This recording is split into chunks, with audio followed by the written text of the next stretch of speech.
കാറ്റും കുയിലും തഹ്ലീലോതി പാരിൽ ചുറ്റണ മധുമാസം കാലത്തിന്റെ പാപം കഴുകാൻ പടത്തിനായി റമളാൻ മാസം കാറ്റും കുയിലും തഹ്ലീലോതി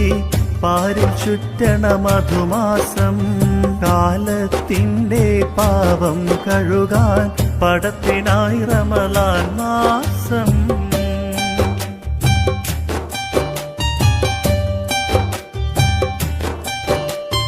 30 നാളിലെ നോമ്പിൻ പോരിഷ കഥയിലെങ്ങുമൊതുങ്ങൂല 30 നാളിലെ നോമ്പിൻ പോരിഷ കഥയിലെങ്ങുമൊതുങ്ങൂല മുത്ത് റസൂലെന്ന് പാതിരാവിലും മുസല്ല വിട്ടിറങ്ങിയിട്ടില്ല മുത്ത് റസൂലെന്ന് പാതിരാ